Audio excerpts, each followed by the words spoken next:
Oi, como é que vocês estão? Espero que bem. Eu vim fazer um vídeo um pouco diferente, mas importante, não só para mim, mas também para vocês que estão aqui no canal e eu achei que vocês deviam saber um pouco mais sobre a criadora deste canal.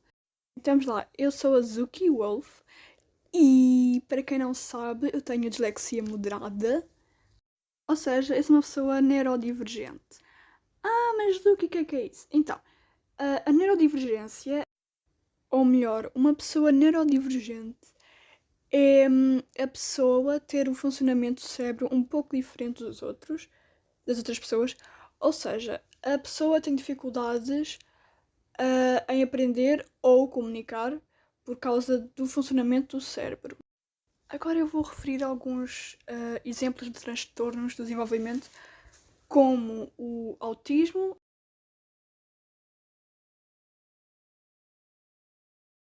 a dispraxia, o TDAH, a dislexia ou até mesmo o transtorno do espectro obsessivo compulsivo. Antes de passar para outro tópico, não sei se vocês repararam, mas este vídeo vai ser dividido em três partes, em três grandes partes. A introdução, o desenvolvimento e a conclusão. Dentro da introdução, como eu já disse, vai estar a minha apresentação, o que é a neurodivergência, também vai ter alguns exemplos, os exemplos que eu dei, e também vai conter o funcionamento do cérebro, ou seja, como é que o cérebro dessas pessoas neurodivergentes funciona, qual é que é as partes do cérebro que afetam e por aí adiante. Se as partes do cérebro ficar muito longo, podem saltar para os 10 minutos e 2, que é quando acaba e começa o desenvolvimento, as minhas experiências e tudo aquilo que estou a passar neste momento. É tipo um desabafo. No vídeo do caramelo também há uma parte muito importante a realçar, que é que se uma pessoa tem depressão ou ansiedade, ela não tem neurodivergência. Não, o que ela tem é uma doença mental que não prejudica o desenvolvimento do cérebro. É claro, talvez a depressão ou a ansiedade tenha influência como o cérebro digere, por exemplo, as emoções negativas. Mas não é como acontece nos neurodivergentes, que isso vem de nascença. A depressão não vem de nascença. Ou problemas como a ansiedade, ou problemas de raiva, por exemplo. Eu tirei esta informação do vídeo do Caramelo porque achei importante. Eu acho que é isto, acho que não tenho mais nada para falar. Acho que vamos para o próximo tópico, eu acho.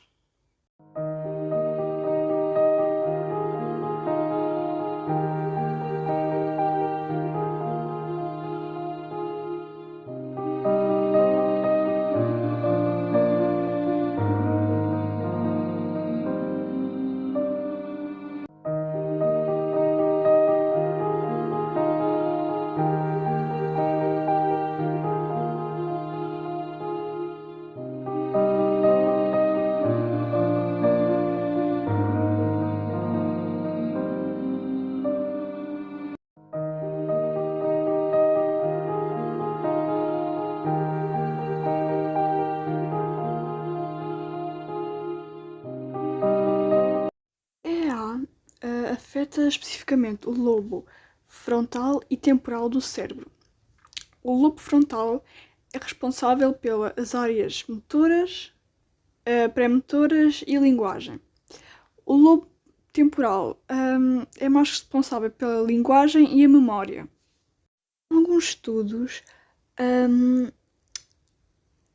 os lobos aumentam aos 12 meses de gestação.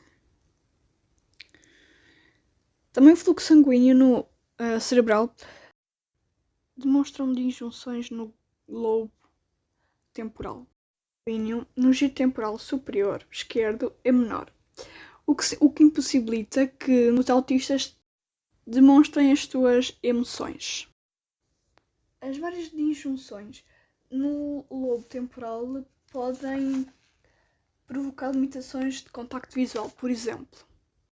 A audição é anormal na região temporal esquerda, o que pode levar a respostas inadequadas a estímulos sonoros. Como veem, há muita informação que eu não vou dizer ao longo do vídeo, mas se quiserem podem pausar para ser mais fácil. As regiões cordiais, a figura A, do cérebro têm um papel de transtorno de déficit de atenção ou hiperatividade, TDAH. O córtex pré-frontal dorsal está ligado à memória de trabalho. O córtex pré-frontal ventromedial à tomada de decisões complexas e planeamento estratégico e o córtex parietal à orientação da atenção. O TDAH também afeta as estruturas subcordiais, B, do cérebro. O córtex cingulado ventral anterior e o córtex cingulado anterior dorsal servem aos componentes afetivos e cognitivos das funções executivas, juntamente com os gânglios da base, compreendendo o núcleo accumbens, núcleo caudado e putamen. Eles formam o circuito frontostriatal. Estudos de neuroimagem mostram anormalidades estruturais e funcionais em todas as estruturas em pacientes com TDAH, tendendo-se para a amígdala e cérebelo. Os circuitos de neurotransmissores no cérebro estão envolvidos no TDAH.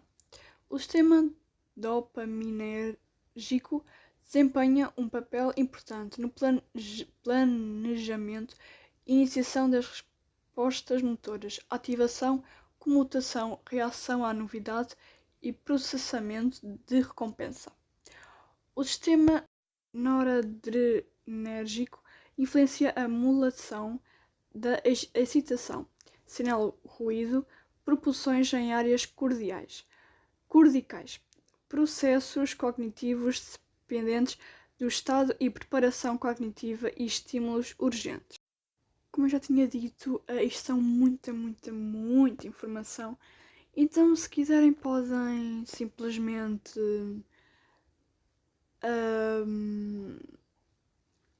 não sei, saltar para a outra parte ou simplesmente podem parar o vídeo e ler as informações. Então, a dislexia afeta o hemisfério esquerdo, fala Wernicke, que faz parte da linguagem, e a fala de Broca, que tem a ver com o som e a fala. A dislexia também provoca defeitos no giro angular que dificultam o reconhecimento de palavras. O córtex auditivo primário também é afetado e esta parte do cérebro tem como função a extensão por sons de alta e baixa frequência. E o giro supramarginal também é afetado e esta parte do cérebro tem a função da compreensão da palavra falada, ações e metáforas. Bem, o capítulo a seguir vai ser o principal auge deste vídeo, que é sobre a minha experiência própria e os sintomas, digamos assim, da dislexia. Quando for a parte dos sintomas, eu vou ler os sintomas, né? E talvez eu hei de intercalar com acontecimentos que tenham passado comigo ou que estão a passar comigo. É mais ou menos como o Caramelo fez, para não deixar de ser muito chato, mas eu acho que vou fazer um pouco diferente. Eu não sei o que é que eu vou dizer mais, só vou dizer que isto é pessoal, obviamente, e eu não sei o que falar muito mais. É só isso. Fiquei com o próximo capítulo. E relembrando, não se automediquem com estes sintomas ou com este vídeo. Se tiverem algum destes sintomas, procurem ajuda, procurem alguém especializado nesta área. Eu acho que era só isso, então vamos para o próximo capítulo. O próximo tópico que eu vou-vos apresentar é o desenvolvimento, que eu vou referir alguns sintomas da dislexia e as minhas experiências. Também vou mostrar meus o meu desabafo. Um dos sintomas é a dificuldade de concentração. Eu normalmente tenho muito isso. Talvez na minha infância não notasse assim tanto, mas na adolescência estou a notar muito que eu tenho muita falta de concentração. E principalmente quando está muito barulho, aí é que não consigo mesmo concentrar-me. Mas quando está até silêncio, até consigo me concentrar minimamente. Um outro sintoma da dislexia é a dificuldade de soletrar. Isso acontecia quando era criança, tinha mais dificuldade em soletrar, mas agora não tenho assim tanta dificuldade porque tenho ajuda de uma terapeuta da fala que ajuda nas questões da escrita e na fala, como o próprio nome indica. Tenho dificuldade em falar algumas palavras como microfone, frigorífico e boxers. Para quem não sabe, boxers são tipo cuecas no Brasil para homens. O sintoma clássico da dislexia é trocar letras parecidas ou escrever palavras parecidas, como por exemplo faca e vaca. Eu confundia muito o F pelo V, mas a minha terapeuta ensinou uma técnica muito boa, que até ajudou-me nesses últimos anos, a distinguir a letra V e a letra F. Um outro sintoma é a gestão do tempo. Nós, disléxicos, nós temos uma dificuldade enorme de gerir o tempo. Um exemplo clássico que eu passei foi quando eu fiz o exame nacional e não tinha acabado completamente o exame, mas estava mesmo a acabar o tempo de acabar de entregar. Eu não consegui fazer mais nada. E o que mais me frustrou foi o facto de ter a resposta certa no rascunho e não passar para o exame. Porque simplesmente não tinha tempo para tal.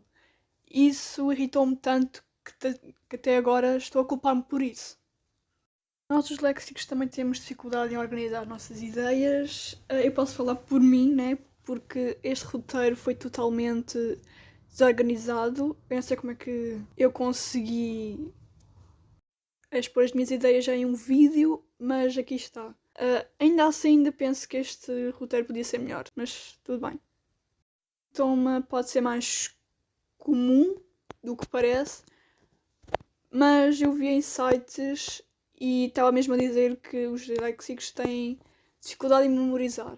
Todas as pessoas que têm memória curta têm dificuldade em memorizar.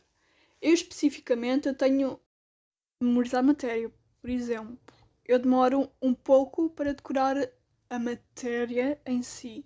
Mas, por exemplo, em conversas normais, eu esqueço as coisas às vezes em segundos. Por exemplo, alguém está a falar uma coisa, eu não tomo atenção. Quando não tomo atenção, eu esqueço em segundos. Sai no ouvido, não, entra no ouvido e sai do outro. É por isso que todo o tempo eu tenho que estar um pouco mais atenta ao meu redor. Apesar de eu não querer muito, apesar de eu ter muita preguiça, né, mas tenho que tomar um bocado de atenção para pelo menos capturar a metade da informação. O último sintoma que eu vou apresentar aqui é a baixa autoestima. Sim, isto pode ser previsível, mas eu tenho baixa autoestima por causa da minha condição. Não devia, mas sim, eu tenho muita baixa autoestima por causa disto. Mas nem sempre foi assim. Até chegar ao secundário, que acho que no Brasil corresponde ao ensino fundamental, a noção que eu tinha deste problema era tão escassa que eu tinha notas boas, que até eu dizia, vai tudo correr bem, vai tudo ficar tudo muito bem. Também não me preocupava se eu tinha notas más ou se não, porque tinha lá os professores e as ajudas necessárias que eu tinha. Só quando cheguei ao secundário que eu percebi que tudo mudou, as notas desceram drasticamente, que era um novo ano a adaptar-me, sim, toda a gente também teve essa dificuldade para adaptar. As notas dos meus colegas também baixaram drasticamente. Mas eu acho que desta vez eu te cobrava-me mais do que antigamente. Mas tu aqui vais ter que te esforçar mais este ano. É complicado, vais decidir o que tu vais fazer. Sim, eu sei disso. Toda a gente sabe disso. Mas eu nunca pensei tão drástica e ter tantas crises por causa disto.